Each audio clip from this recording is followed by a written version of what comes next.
4. 불교 신유론 비판.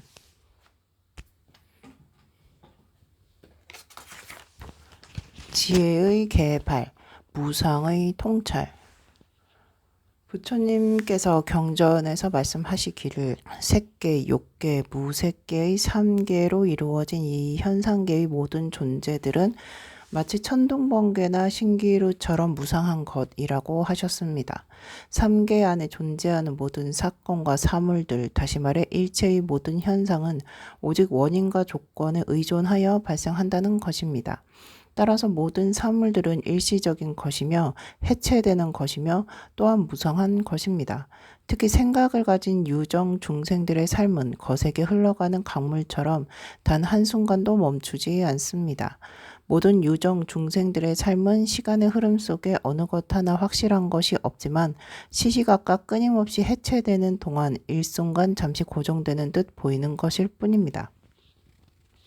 이것은 사성제의 16행상을 수행하는 방법 중 하나인데 특히 고제의 4가지 행상 중에 고의 실체와 무상의 현실을 통찰하는 방법입니다. 앞에서도 언급한 것처럼 처음 정신적인 길에 입문하게 되면 보통 2가지 기본적인 단계를 거치며 수행해야 합니다. 첫 번째는 현혹된 마음의 상태를 나타내는 부정적인 행동을 삼가는 것입니다.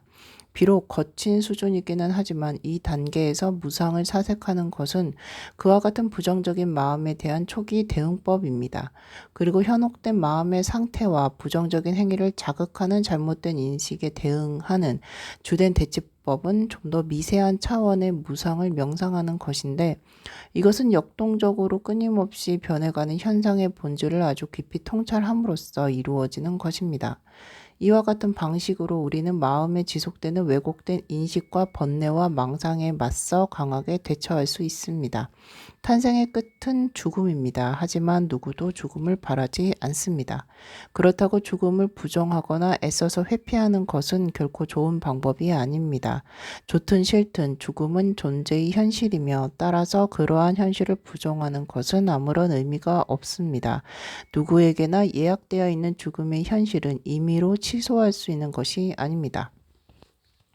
시간의 차이는 있겠지만 우리 모두가 조만간 가야 할 길입니다. 죽음이 두려워 생각조차 하기 싫어하는 사람과 죽음의 현실을 인정하고 받아들이기 위해 끊임없이 노력하는 사람을 비교해 보면 실제 그들이 죽음에 직면하게 될 때 서로 대응하는 방식이 다르다는 점을 보게 될 것입니다. 하지만 부처님께서 죽음과 무상을 강조하셨다고 해서 불교가 죽음에 대해 비관적인 길을 제시한다고 착각해서는 안 됩니다. 오히려 죽음의 현실을 있는 그대로 받아들이게 함으로써 죽음의 과정에서 발생할 수 있는 예기치 않는 업역에 휘둘리지 않게 하려는 것입니다. 정신적인 건강함만 잃지 않는다면 임종이 다가와도 평정심을 유지하며 편안하게 죽음을 맞이할 수 있습니다. 그러므로 죽음의 현실에 익숙해지는 것은 그에 대한 불안과 걱정을 덜어내고 스스로를 보호하는 길입니다. 또한 죽음과 무상을 명상하는 이 길을 따라감으로써 죽음에 대한 근심을 뛰어넘어 완전한 자유의 경지를 꿈꿀 수 있습니다. 불만족의 고통. 경전에서는 유정, 중생들을 압도하는 4가지 유형의 장애를 언급합니다. 그중 첫 번째는 죽음의 장애입니다. 그리고 두 번째 이와 같이 죽음을 맞이하는 기반은 몸과 마음을 형성하고 있는 집합체입니다. 세 번째는 정신적인 집합체가 한 생에서 다음 생으로 이어지게 하는 윤회의 뿌리, 번뇌와 망상입니다.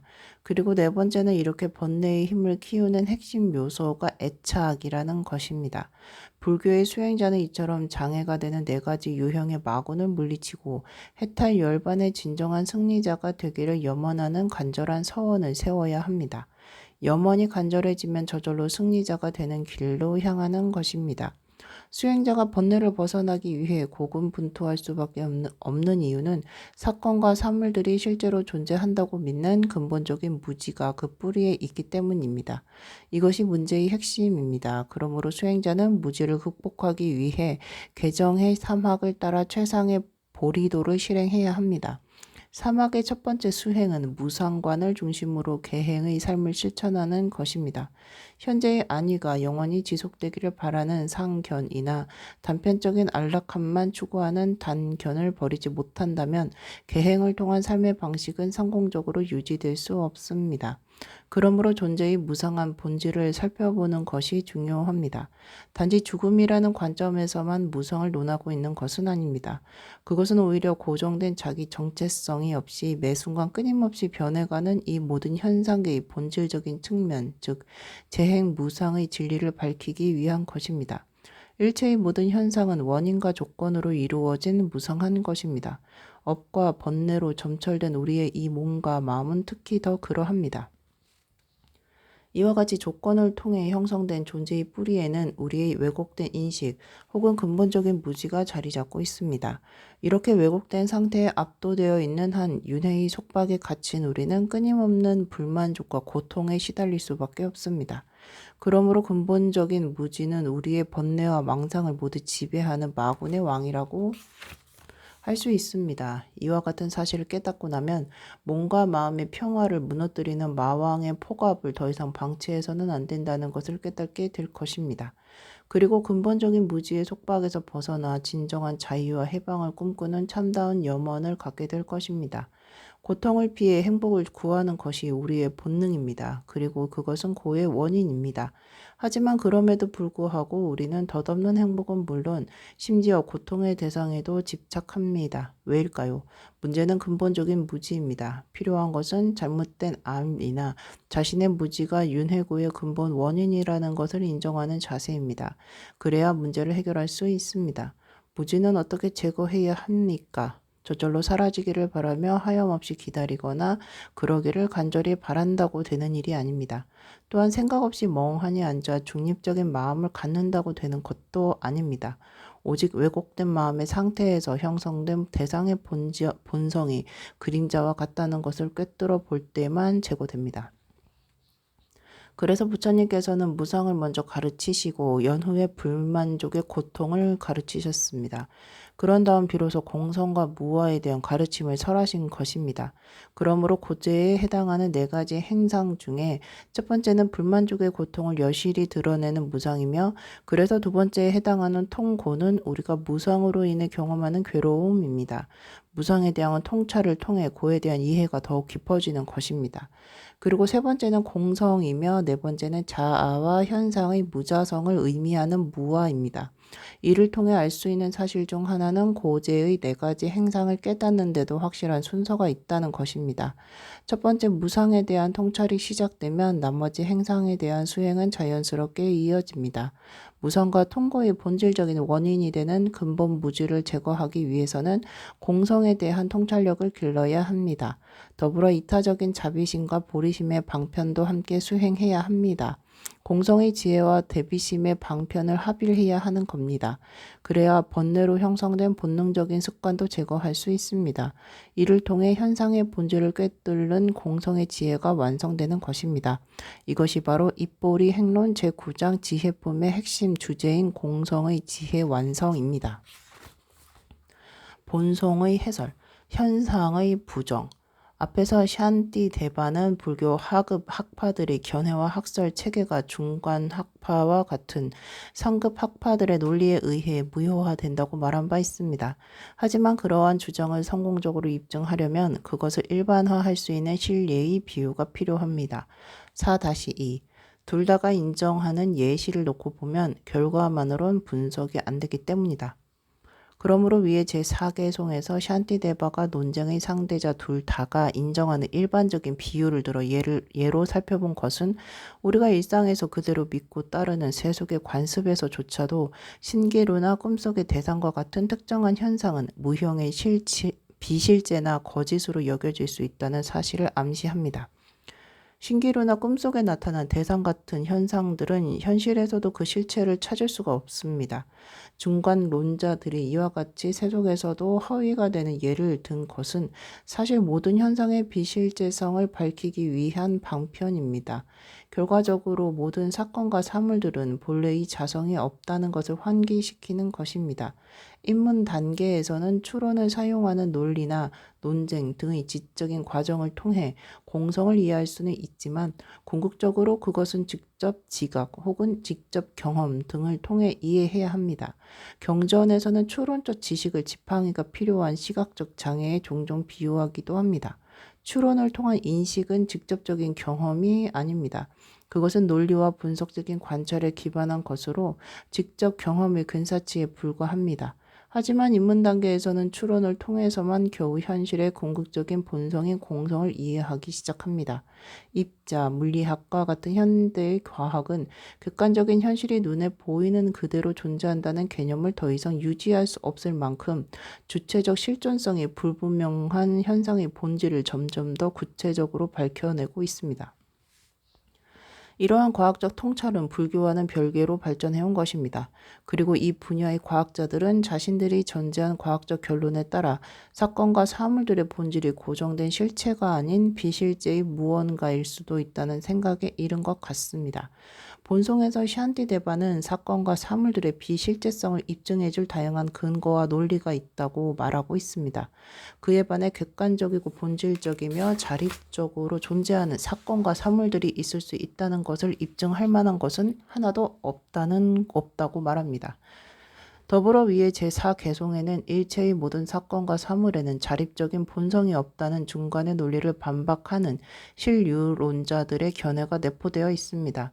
신유론자들이 반대하는 근거는 중간론자들이 주장하는 것처럼 실제로 모든 현상에 자성이 없다면 정신적인 수행을 통해 해탈을 이루는 것도 역시 불가능하다는 것입니다. 이들 경부학파가 지적하는 것은 중간학파의 교리인 공성에 따르면 인과법도 역시 부정되어야 한다는 것입니다. 이에 대해 중간론자들은 공성의 교리는 인과법을 부정하지 않는다고 답합니다. 이들이 부정하는 것은 진제 차원의 인과법입니다. 진제 차원에서는 그 어떤 것도 유효하지 않기 때문입니다. 속죄 차원에서 인과법의 유효함을 부정하는 것이 아닙니다. 사물의 궁극적인 본성을 탐구하지 않는 채 또한 언어나 개념에 깃든 진실한 의미를 찾지 않는 채 현실에 나타난 그대로만 인정하고 수용하는 것이 속죄의 차원이기 때문에 일상의 세속세계 안에서는 인과법이 유효하게 작동하는 것입니다. 그래서 중간론자들은 상대적인 속죄의 차원 안에서는 정신적인 수행을 통해 해탈의 목표나 구경의 깨달음도 성취할 수 있다고 합니다. 인과법에 따라 속세를 벗어나 해탈을 이룰 수 있기 때문입니다. 샨티데바는 계속해서 다음과 같이 개송을 이어갑니다. 5. 세간 사람들은 사물을 볼 때 정상적인 것으로만 분별하고 환인양 여기지 않으니 이에 요가 행자와 세인이 논쟁한다. 샨티데바는 위에 중간론자들의 답에 대한 신료론자들의 반박을 이 개송에 담고 있습니다. 신료론자들의 반박은 만약 그대 중간론자들이 그와 같이 유효한 인과법으로 구성된 세속세계의 유효함을 인정한다면 우리는 그 유효함을 신료라고 하는 것인데 그래서 원인과 결과는 본질적으로 존재하는 것이라고 결론한 것인데 도대체 무엇이 문제라고 하는 것인가? 사실 논란이 된다면 그것은 순전히 의미상의 문제일 뿐이다 라는 것입니다. 이에 대해 다시 중간론자들은 하지만 그것은 진실이 아니다. 그대 신료론자들은 일체 현상에 대해 세속적 차원의 인과적 유효함만 인정하는 것이 아니라 그 속에 펼쳐진 사건과 사물들이 다 객관적이고 본질적인 실체이며 그 자체가 독립적으로 존재하는 자립적 위상을 가지고 있다고 믿기 때문에 우리가 그것을 부정하는 것이다 라고 응대합니다. 그리고 계속해서 말합니다. 현상이 비록 실제하는 것처럼 보인다고 해도 그것은 우리의 왜곡된 마음에 의해 그렇게 독립적으로 존재하는 것처럼 인식되는 것이지 실제로는 환과 같은 것이다. 우리는 그와 같은 현상의 본질을 유효하다고 보지 않는다. 왜냐하면 현상이 인식되는 방식과 그것이 실제로 존재하는 방식에는 분명한 차이가 있기 때문이다. 그래서 우리는 그것을 단순히 의미상의 차이라고 생각하지 않는다. 실질적인 것이기 때문이다. 6-1 색 등이 직접 지각되는 것이라고 해도 모두에게 통하는 인식 방법은 아니다. 신료론자들과 중간론자 사이의 공통점은 형색, 사물, 사건의 존재를 인정한다는 것입니다. 논란이 되는 것은 형색 등이 나타나는 그대로 존재하는가에 대한 문제입니다. 신료론자들은 형색 등이 실제할 뿐만 아니라 나타나는 그대로 존재한다고 주장합니다. 그들은 사건과 사물들에 대한 우리의 인식이 유효하다고 생각합니다. 그래서 현상으로 나타난 사건과 사물들이 객관적이고 본질적인 실체를 가지고 있다고 주장하는 것입니다. 이에 대해 중간론자들은 비록 형색 등과 같은 사건과 사물들이 우리의 감각에 유효하게 인식되는 것은 사실이라고 해도 그와 같은 방식의 인식이 모든 면에서 유효하다는 것을 의미하지는 않는다고 말합니다.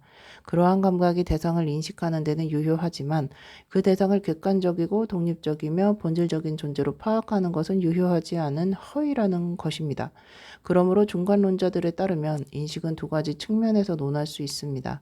하나는 유효한 측면에서, 다른 하나는 왜곡된 측면에서 논할 수 있는 것입니다. 이러한 이해를 통해 단편적인 사건이나 사물에 대한 인식의 양면성을 살펴볼 수 있습니다. 대상에 대한 직접적이고 유효한 경험을 가지고 있다고 해서 사건과 사물들이 객관적이거나 고유한 신류성을 가진 것은 아니라는 의미입니다. 사실 이러한 논쟁은 중간학파의 위대한 논사들인 바바비베카와 짠드라 끼르띠도 서로 견해를 달리하는 중요한 문제입니다. 이들의 대립적인 관점은 이후에 중간, 자립 논증학파와 중간 귀류학파라는 특정한 형태의 중간학파로 발전하게 됩니다.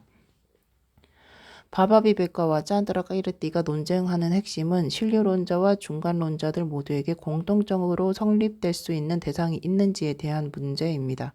즉 대상들의 본래의 자성이 있는지의 문제입니다.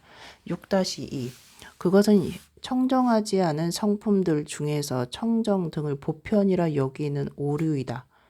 이에 대해 신료론자들은 만약 사물들이 본질적인 실체나 자성이 없는 것이라면, 그리고 객관적인 실존성을 가지고 있지 않다면 우리 모두는 어떻게 그것을 인식하고 있는 것인가 라고 반박합니다. 이들이 반박하고 있는 것은 적어도 우리 모두의 인식에 사물이 실질적으로 나타나 보이는 것은 서로 공감한다는 것입니다. 이에 대해 중간론자들은 서로가 공감한다고 해서 반드시 진실이 되는 것은 아니라고 응답합니다. 예를 들면 일반의 세속 사람은 겉으로 보이는 자신들의 몸이 눈에 보이는 그대로 멀쩡하다는 것에 공감하겠지만 자세히 분석해보면 실제로는 청정하지 않은 다양한 요소들이 복합적으로 구성된 것이며 오염되어 부정한 것임을 알게 될 것입니다. 이 때문에 중간론자들은 신료론자들이 믿는 본질적인 실체나 자성을 부정하는 것입니다. 그리고 그와 같은 본질적인 실체나 자성은 우리의 일상에서 이루어지는 유효한 경험과도 무손된다고 말합니다. 이것을 논리적으로 증명하는 것이 중간론자가 신료론자를 반박하는 핵심입니다. 중간론자들은 논쟁의 대상자들이 이어서 부처님의 경전을 인용하고 그것을 기반으로 반론을 제기한 것에 대해 그것을 자신들의 핵심 사상인 공성을 부정하는 것으로 보고 다음에 제7개송에서 이것을 논리적으로 방어합니다. 7-1 세간에 머무는 세속의 사람들을 위해 보호불 깨서 사물을 설했을 뿐 실제로 그것들은 찰나적인 것이 아니다. 불교의 신료론자들은 존재하는 사건과 사물들은 찰나적이고 무상한 것이며 불만족의 불완전한 특성을 가진 것으로서 정의된다고 설하신 부처님의 초전 법률을 인용하여 앞에서 말한 중간론자들의 주장을 부정합니다. 그리고 형색 등이 본질적으로 존재하는 것이 아니라면 어떻게 사건과 사물들의 그러한 특성들이 있을 수 있겠는가라고 반문합니다. 이에 대해 중간론자들은 부처님께서 사성제, 특히 고제의 특징을 무상과 통고 등의 4가지 특성으로 구분하여 설하신 본래의 의도는 무상한 것에 집착하고 윤회라는 존재에 집착하는 중생들은 속박의 굴레에서 벗어나게 하기 위해 순전히 방편으로 설하신 것이라고 반박합니다.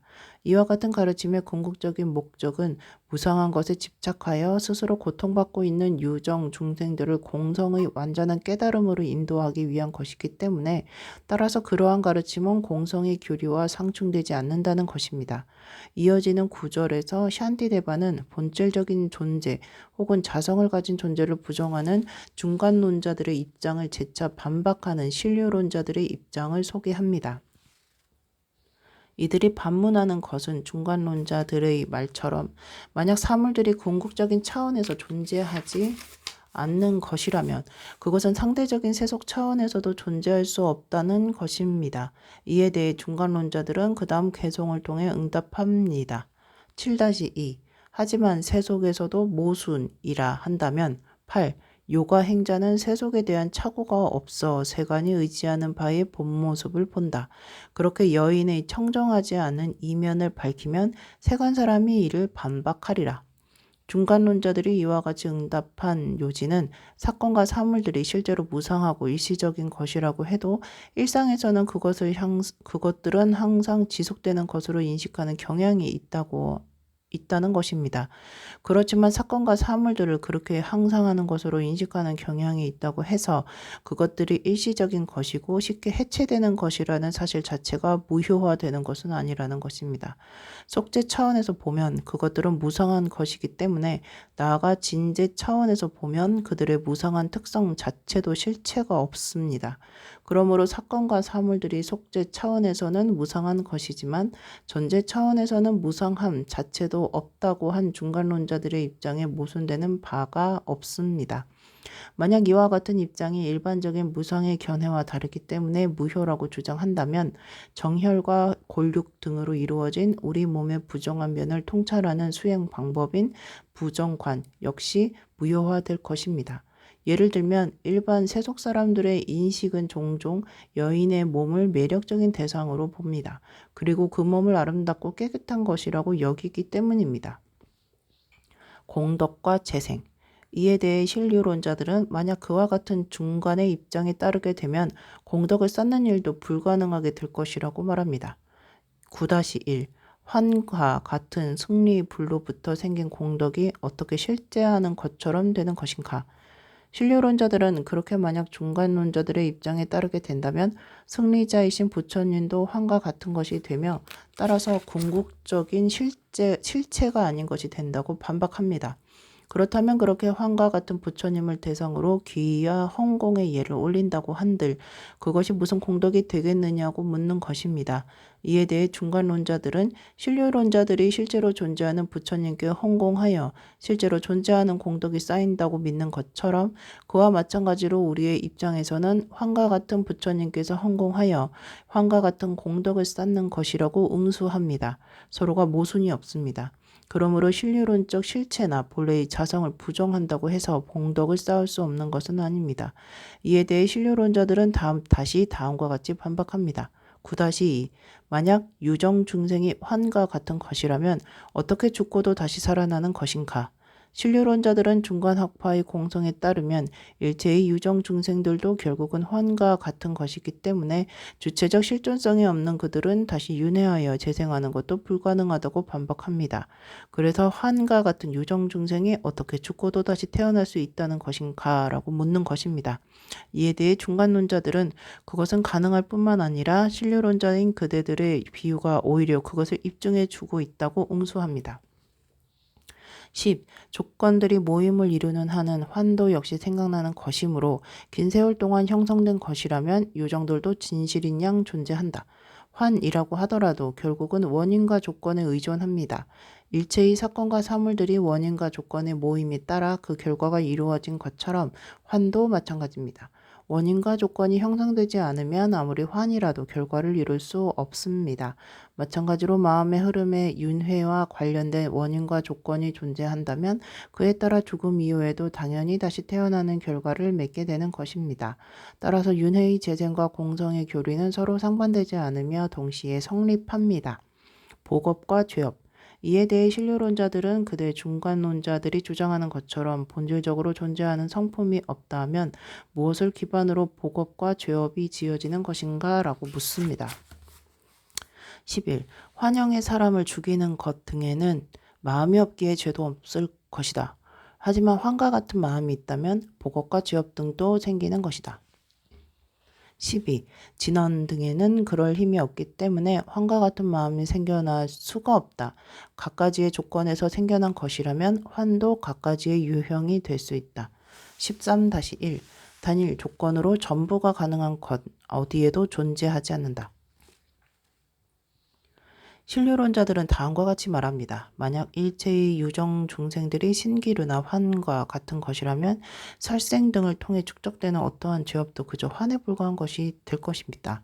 환술로 만들어진 환영을 죽인다고 해서 현실의 죄업이 쌓이지 않는 것처럼 중간론자들의 논리에 따르면 현실의 유정 중생들도 환과 같은 것이기 때문에 환과 같은 그들을 죽여도 실제의 죄업이 쌓이지 않는다는 것이 된다.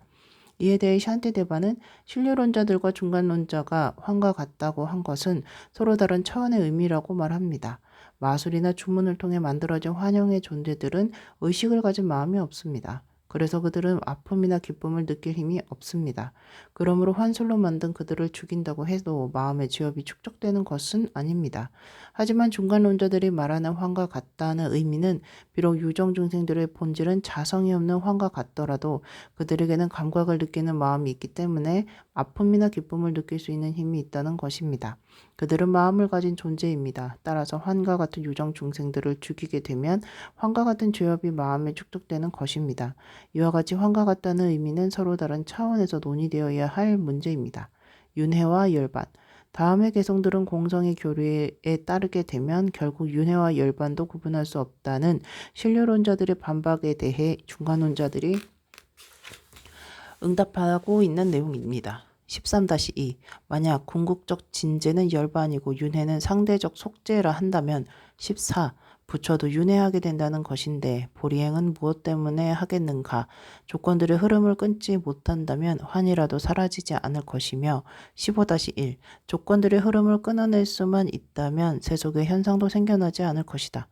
신료론자들은 다음과 같이 말합니다. 중간론자들에 따르면 모든 현상은 본래의 자성이 없으며 그렇게 자성이 없는 무자성의 상태를 열반이라고 합니다. 이처럼 자성이 없는 상태를 열반이라고 한다면 열반은 윤회와 동일한 것이 될 것이다. 왜냐하면 윤회 또한 본래의 자성이었기 때문이다. 중간론자들의 입장에 따르면 이와 같이 윤회도 열반이 되는 것이다. 하지만 윤회와 열반은 본질이 다르기 때문에 서로 함께 양립할 수 없는 것이다.